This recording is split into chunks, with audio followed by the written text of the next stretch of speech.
ಎಲ್ಲರಿಗೂ ನಮಸ್ಕಾರಗಳು. ಹಿಂದೂಗಳ ಪ್ರಥಮ ಹಬ್ಬವಾದ ಪ್ರಥಮ ಏಕಾದಶಿ ಹಬ್ಬದ ಶುಭಾಶಯಗಳು.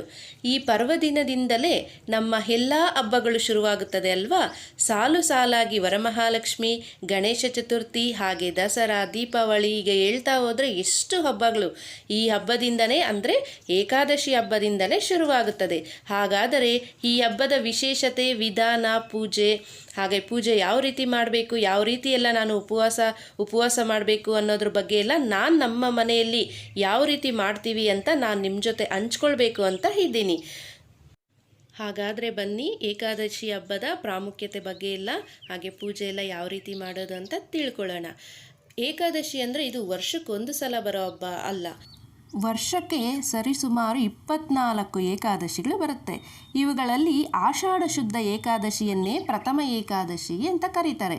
ಪುರಾಣಗಳ ಪ್ರಕಾರ ಶ್ರೀ ಮಹಾವಿಷ್ಣು ಕ್ಷೀರಸಾಗರದಲ್ಲಿ 4 ತಿಂಗಳುಗಳ ಕಾಲ ಯೋಗ ನಿದ್ರೆಗೆ ಹೋಗ್ತಾನಂತೆ. ಮತ್ತೆ ಕಾರ್ತಿಕ ಮಾಸದಲ್ಲಿ ಬರುವ ಹುಣ್ಣಿಮೆ ಎಂದು ಹೇಳುತ್ತಾನೆ ಅಂತ ಹೇಳಲಾಗುತ್ತದೆ. ಪ್ರಥಮ ಏಕಾದಶಿಯಿಂದ 4 ತಿಂಗಳುಗಳ ಕಾಲ ಚಾತುರ್ಮಾಸ ದೀಕ್ಷವನ್ನು ಆಚರಿಸುತ್ತಾರೆ. ಈ 4 ತಿಂಗಳುಗಳು ಶ್ರೀ ಮಹಾವಿಷ್ಣುವು ಪಾತಾಳ ಲೋಕದಲ್ಲಿ ಬಲಿಚಕ್ರವರ್ತಿಯ ಬಳಿ ಇದ್ದು ಕಾರ್ತಿಕ ಹುಣ್ಣಿಮೆಯ ದಿನ ಬರುತ್ತಾನೆ ಅಂತ ಪುರಾಣ ಕಥೆಗಳು ಹೇಳುತ್ತದೆ. ಇಂತಹ ಪ್ರಾಮುಖ್ಯತೆ ಇರುವಂತಹ ಪ್ರಥಮ ಏಕಾದಶಿಯ ಹಬ್ಬವು ದಶಮಿಯಂದೇ ಶುರುವಾಗುತ್ತದೆ. ದಶಮಿ ಅಂದರೆ ನಿನ್ನೆ ಸಂಜೆಯಿಂದನೇ ಉಪವಾಸ ದೀಕ್ಷೆ ಅನ್ನೋದು ಶುರುವಾಗುತ್ತದೆ. ಇವತ್ತು ಏಕಾದಶಿ ಎಂದು ಬೆಳಗ್ಗೆನೇ ನಾನು ಮನೆಗಳೆಲ್ಲ ಕ್ಲೀನ್ ಮಾಡಿಕೊಂಡು ಈಗ ಹೊರಗಡೆನೂ ಸಹ ಎಲ್ಲ ಬಾಗಿಲೆಲ್ಲ ತೊಳೆದು ನಾನು ರಂಗೋಲಿಯನ್ನೆಲ್ಲ ಇಟ್ಕೊಳ್ತಾ ಇದ್ದೀನಿ. ಹಾಗೆ ನಾನು ಬಾಗಿಲಿಗೆ ಇವತ್ತು ಶ್ರೀ ಮಹಾವಿಷ್ಣುವಿನ ತಿಲಕದ ರೀತಿಯಲ್ಲಿ ನಾನು ಹೂವನ್ನು ಅಲಂಕಾರನ ಮಾಡ್ಕೊಳ್ತಾ ಇದ್ದೀನಿ. ಹೇಗಿದೆ ಅಂತ ಕಮೆಂಟ್ ಮಾಡಿ ತಿಳಿಸಿ. ಮೊದಲಿಗೆ ನಾನೀಗ ತುಳಸಿ ಮಾತೆಗೆ ಪೂಜೆ ಮಾಡೋದಕ್ಕೆ ಅಂತ ಬಂದಿದ್ದೀನಿ. ತುಳಸಿಗೂ ಶ್ರೀ ಮಹಾವಿಷ್ಣುವಿಗೂ ಎಂಥ ಅವಿನಾಭಾವ ಸಂಬಂಧ ಅಂದರೆ, ತುಳಸಿಯ ಪ್ರೀತಿಯಲ್ಲಿ ಶ್ರೀಕೃಷ್ಣ ಪರಮಾತ್ಮನೇ ಕಳೆದೋಗಿರ್ತಾನೆ. ಅಂಥ ತುಳಸಿಯಾದ ತುಳಸಿ ಮಾತೆಗೆ ನಾನಿವತ್ತು ಮೊದಲಿಗೆ ತುಳಸಿ ಪೂಜೆನ ಮಾಡಿಕೊಂಡು ಆಮೇಲೆ ಒಳಗಡೆ ಹೋಗೋಣ ಅಂತ ಮೊದಲಿಗೆ ತುಳಸಿ ಪೂಜೆ ಮಾಡೋದಕ್ಕೆ ಅಂತ ಇಲ್ಲಿಗೆ ಬಂದಿದ್ದೀನಿ. ಆಗಲೇ ನೀವೆಲ್ಲ ನೋಡಿರ್ಬೋದು, ತುಳಸಿ ಪೂಜೆಗೆ ಮುಂಚೆನೇ ನಾನು ಬೃಂದಾವನನೆಲ್ಲ ಚೆನ್ನಾಗಿ ನೀಟಾಗಿ ತೊಳ್ಕೊಂಡು ಮತ್ತು ನಾನು ಕೆಮ್ಮಣ್ಣಿನಿಂದ ಎಲ್ಲ ಅದಕ್ಕೆಲ್ಲನೂ ಬಳದಿದ್ದೀನಿ. ನಾನು ಪ್ರತಿ ಹಬ್ಬಕ್ಕೂ ಅಷ್ಟೇ, ನನಗೆ ಆಯಿಲ್ ಪೇಂಟ್ ಬಳದು ನಾವು ಮಾಡ್ಕೊಳೋದು ಎಷ್ಟೊತ್ತು ಆಗೋದಿಲ್ಲ. ಬಟ್ ಏನಪ್ಪ ಅಂದರೆ ಕೆಮ್ಮಣ್ಣನ ಬಳದು ಪೂಜೆ ಮಾಡೋದ್ರಿಂದ ಎಷ್ಟು ಫ್ರೆಶ್ನೆಸ್ ಇರುತ್ತೆ, ಎಷ್ಟು ಭಕ್ತಿ ಭಾವ ಇರುತ್ತೆ ಅಂದರೆ ನನಗಂತೂ ತುಂಬ ಇಷ್ಟ. ಕೆಮ್ಮಣ್ಣನ ಬೃಂದಾವನಕ್ಕೆಲ್ಲ ಹಚ್ಚಿ ಅರಿಶಿನ ಕುಂಕುಮ ಇಟ್ಟು ಈ ರೀತಿಯಾಗಿ ಪೂಜೆ ಮಾಡ್ಕೊಳೋದು ಅಂದರೆ ನನಗೆ ತುಂಬ ಇಷ್ಟ. ಪ್ರಸಿದ್ಧ ತುಳಸಿ ದೇವಿ ಪ್ರಸಿದ್ಧ ಹರಿವಲ್ಲಭೆ ಕ್ಷೀರೋಧ ಮತನೋದ್ಭವತೆ ತುಳಸಿ ತ್ವನಮಾಮ್ಯಹಂ.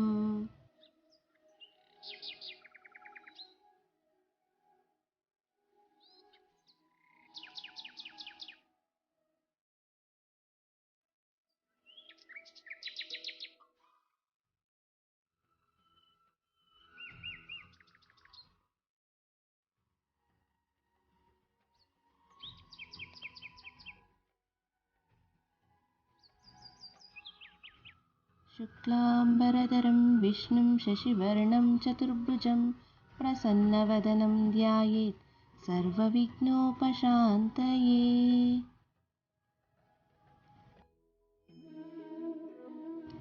ಇವತ್ತಿನ ವಿಶೇಷವಾದ ಏಕಾದಶಿ ಹಬ್ಬದಂದು ವಿಷ್ಣುವಿಗೆ ಪೂಜೆ ಮಾಡಬೇಕು ಅಂತ ನಾನಿಲ್ಲಿ ಒಂದು ಪೀಠೆಯನ್ನು ಹಾಕ್ಕೊಂಡು, ಹಾಗೆ ನಾನಿಲ್ಲಿ ಹಳದಿ ಬಣ್ಣದ ಒಂದು ಕ್ಲಾತನ್ನು ಹಾಕ್ಕೊಳ್ತಾ ಇದ್ದೀನಿ.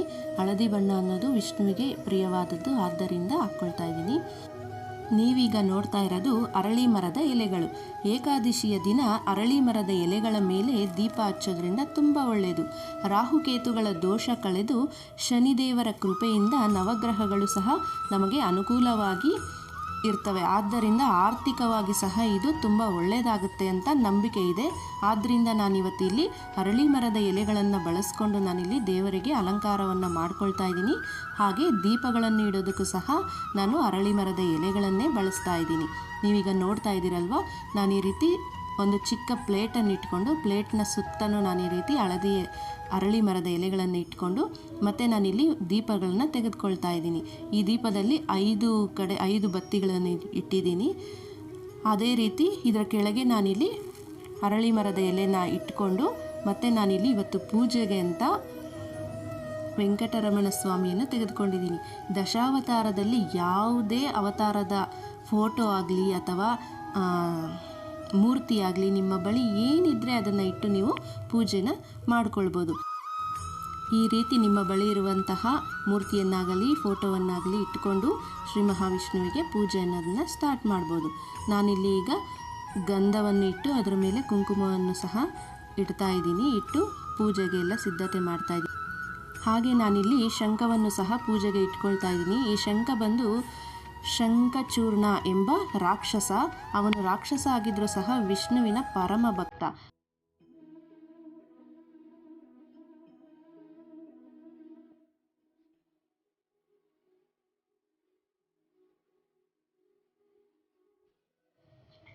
ಈಗ ನನ್ನ ಹತ್ರ ಇರುವಂತಹ ಚಿಕ್ಕ ಚಿಕ್ಕ ಆನೆಗಳನ್ನು ಸಹ ನಾನಿಲ್ಲಿ ಅಲಂಕಾರಿಕವಾಗಿ ಇಡ್ತಾ ಇದ್ದೀನಿ. ಇಟ್ಕೊಂಡು ನಾನು ಹೂವನ್ನೆಲ್ಲ ಹಾಕ್ಕೊಂಡು ಹೂವನ್ನೆಲ್ಲ ಮಲ್ಲಿಗೆ ಹೂವಿಂದ ನಾನು ಅಲಂಕಾರನ ಮಾಡ್ಕೊಳ್ತಾ ಇದ್ದೀನಿ. ಈ ರೀತಿಯಾಗಿ ಹೂವಿಂದ ಅಲಂಕಾರ ಮಾಡಿಕೊಂಡು ನಾವು ದೇವರಿಗೆ ಸಮಾಧಾನವಾಗಿ ಯಾವುದೇ ಅರ್ಜೆಂಟು ಅಂದರೆ ಆ ಕೆಲಸ ಇದೆ ಈ ಕೆಲಸ ಇದೆ ಅಂತೆಲ್ಲ ಅಂದ್ಕೊಳ್ದಿರ ಸಮಾಧಾನವಾಗಿ ನಾವು ಪೂಜೆಯನ್ನು ಮಾಡ್ಕೋಬೇಕಾಗುತ್ತೆ.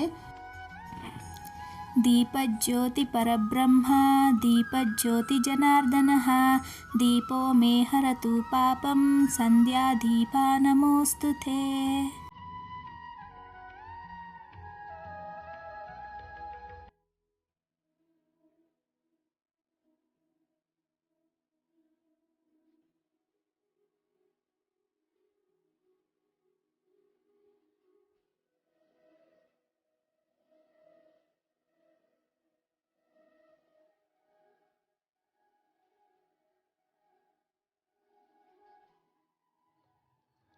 ಈಗ ತುಳಸಿಯಿಂದ ಅರ್ಚನೆಯನ್ನು ಮಾಡ್ಕೊಳ್ಳೋಣ. ಅರ್ಚನೆ ಮಾಡೋದಕ್ಕೆ ಅಂತ ವಿಷ್ಣು ಅಷ್ಟೋತ್ತರವನ್ನು ನಾನಿಲ್ಲಿ ಹೇಳ್ಕೊಳ್ತಾ ಇದ್ದೀನಿ. ಓಂ ವಿಷ್ಣವೇ ನಮಃ, ಓಂ ಲಕ್ಷ್ಮೀಪತಯೇ ನಮಃ, ಓಂ ಕೃಷ್ಣಾಯ ನಮಃ, ಓಂ ವೈಕುಂಠಾಯ ನಮಃ, ಓಂ ಗರುಡಧ್ವಜಾಯ ನಮಃ, ಓಂ ಪರಬ್ರಹ್ಮಣೇ ನಮಃ, ಓಂ ಜಗನ್ನಾಥಾಯ ನಮಃ, ಓಂ ವಾಸುದೇವಾಯ ನಮಃ, ಓಂ ತ್ರಿವಿಕ್ರಮಾಯ ನಮಃ, ಓಂ ದೈತ್ಯಾಂತಕಾಯ ನಮಃ, ಓಂ ಮಧುರೀಪವೇ ನಮಃ. ಈ ರೀತಿಯಾಗಿ ವಿಷ್ಣುವಿನ ಅಷ್ಟೋತ್ತರಗಳನ್ನು ಹೇಳ್ಕೊಬೋದು. ಅಥವಾ ವಿಷ್ಣು ಅಷ್ಟೋತ್ತರ ಹೇಳ್ಕೊಳ್ಳೋದಕ್ಕೆ ಆಗೋದಿಲ್ಲ ಅನ್ನೋರು ಓಂ ನಮೋ ಭಗವತೆ ವಾಸುದೇವಾಯ ನಮಃ ಅಂತ ಹೇಳ್ತಾ ನಾವು ಪ್ರತಿಯೊಂದು ತುಳಸಿ ಕೊಡಿಯನ್ನು ಸಹ ನಾವು ದೇವರಿಗೆ ಅರ್ಪಿಸ್ತಾ ಪೂಜೆ ಮಾಡ್ಕೊಳ್ತಾ ಅದೇ ರೀತಿ ನಾವು ಇನ್ನೂ ಸ್ವಲ್ಪ ಹೂವಿನಿಂದ ನಾನಿಲ್ಲಿ ದೇವರನ್ನು ಅಲಂಕರಿಸ್ಕೊಳ್ತಾ ಇದ್ದೀನಿ. ದೇವರಿಗೆ ಹಳದಿ ಬಣ್ಣದ ಹೂವು ಹಾಗೆ ಕೆಂಪು ಬಣ್ಣದ ಹೂವು ಅಂದರೆ ತುಂಬ ಪ್ರೀತಿ. ಆದ್ದರಿಂದ ನಾನಿಲ್ಲಿ ಕೆಂಪು ಬಣ್ಣದ ಹೂಗಳನ್ನು ಸಮರ್ಪಿಸ್ತಾ ಇದ್ದೀನಿ.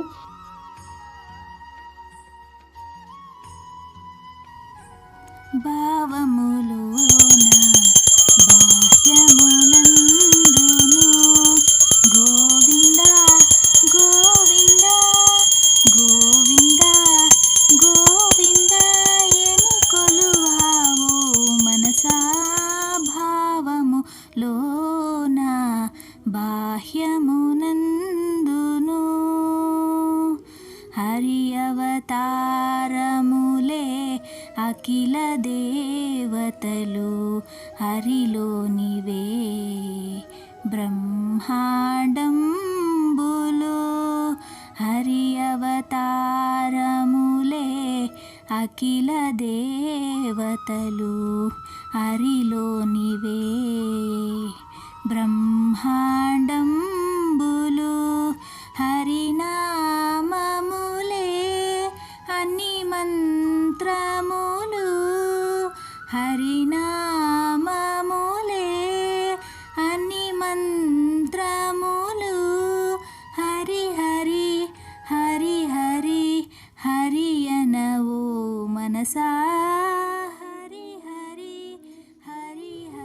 ವಿಶ್ವಂ ವಿಷ್ಣುರ್ವಷಟ್ಕಾರೋ ಭೂತಭವ್ಯಭವತ್ಪ್ರಭುಃ ಭೂತಕೃದ್ಭೂತಭೃತ್ಭಾವೋ ಭೂತಾತ್ಮಾ ಭೂತಭಾವನಃ ಭೂತಾತ್ಮಾ ಪರಮಾತ್ಮಾ ಚ ಮುಕ್ತಾನಾಂ ಪರಮಾಗತಿಃ ಅವ್ಯಯಃ ಪುರುಷಃ ಸಾಕ್ಷಿ ಕ್ಷೇತ್ರಜ್ಞೋಕ್ಷರ ಏವ ಚ ಯೋಗೋ ಯೋಗವಿದಾಂ ನೇತಾ ಪ್ರಧಾನಪುರುಷೇಶ್ವರಃ ನಾರಸಿಂಹವಪುಃ ಶ್ರೀಮಾನ್ ಕೇಶವಃ ಪುರುಷೋತ್ತಮಃ सर्वशिवस्ताणुर्भूतादिर्निधिरव्ययः संभवो भावनो भर्ता प्रभवः प्रभुरीश्वरः स्वयंभू शम्भुरादित्या पुष्कराक्षो महास्वनः अनादिनिधनो दाता विधाता दारुरोत्तमः अप्रमेयो ऋषिकेश पद्मनाभमरप्रभुः विश्वकर्मा मनुस्वष्टा स्तविष्टस्तविरो ध्रुवः अग्रह्यः शाश्वतः कृष्णो लोहिताक्षा प्रतर्दनः प्रभूतश्रिककुब्धाम पवित्रं मङ्गलं परम् ईशानप्राणदप्राणो ज्येष्ठश्रेष्ठप्रजापतिः हिरण्यगर्भो भूगर्भो माधवो मधुसूदनः ಈಶ್ವರೋ ವಿಕ್ರಮೀ. ಈ ರೀತಿಯಾಗಿ ವಿಷ್ಣು ಸಹಸ್ರನಾಮದೊಂದಿಗೆ ನಾನು ಪೂಜೆಯನ್ನು ಮುಕ್ತಾಯ ಮಾಡ್ತಾ ಇದ್ದೀನಿ. ಮತ್ತು ಸಂಜೆ ಸಹ ಇವತ್ತು ಏಕಾದಶಿ ದಿನ ಇನ್ನೊಂದು ಮುಖ್ಯವಾದ ವಿಚಾರ ಏನು ಅಂದರೆ, ನಮಗೆ ಜೀವನ ಕೊಟ್ಟಿರುವಂತಹ ಪೂರ್ವಿಕರನ್ನು ನೆನೆದು ಅವರಿಗೆ ಕೃತಜ್ಞತೆಯನ್ನು ಸಲ್ಲಿಸುವ ದಿನ. ಆದ್ದರಿಂದ ಸಂಜೆ ನಮ್ಮ ಪೂರ್ವಿಕರಿಗೆಲ್ಲ ಪೂಜೆಯನ್ನು ಮಾಡಬೇಕು. ಮತ್ತು ನಾಳೆನೂ ಸಹ ಮನೆಯಲ್ಲಿ ವಿವಿಧ ರೀತಿಯಂತಹ ಅಡುಗೆಗಳನ್ನ ಮಾಡಿ ಅದನ್ನು ಎಡೆಯನ್ನು ಇಟ್ಟು ದೇವರಿಗೆ ಹಾಗೆ ಪೂರ್ವಿಕರಿಗೆ ಇಟ್ಟು ಅವರಿಗೆಲ್ಲ ಪೂಜೆ ಮಾಡೋದೆಲ್ಲ ಇದೆ. ಅದನ್ನು ನಾಳಿನ ವಿಡಿಯೋಲಿ ನಾನು ಅಪ್ಲೋಡ್ ಮಾಡ್ತೀನಿ. ಇವತ್ತಿನ ವಿಡಿಯೋ ನಿಮಗೆಲ್ಲ ಇಷ್ಟ ಆಗಿದೆ ಅಂತ ಅಂದ್ಕೊಳ್ತಾ ಎಲ್ಲರಿಗೂ ಪ್ರಥಮ ಏಕಾದಶಿ ಹಬ್ಬದ ಶುಭಾಶಯಗಳು.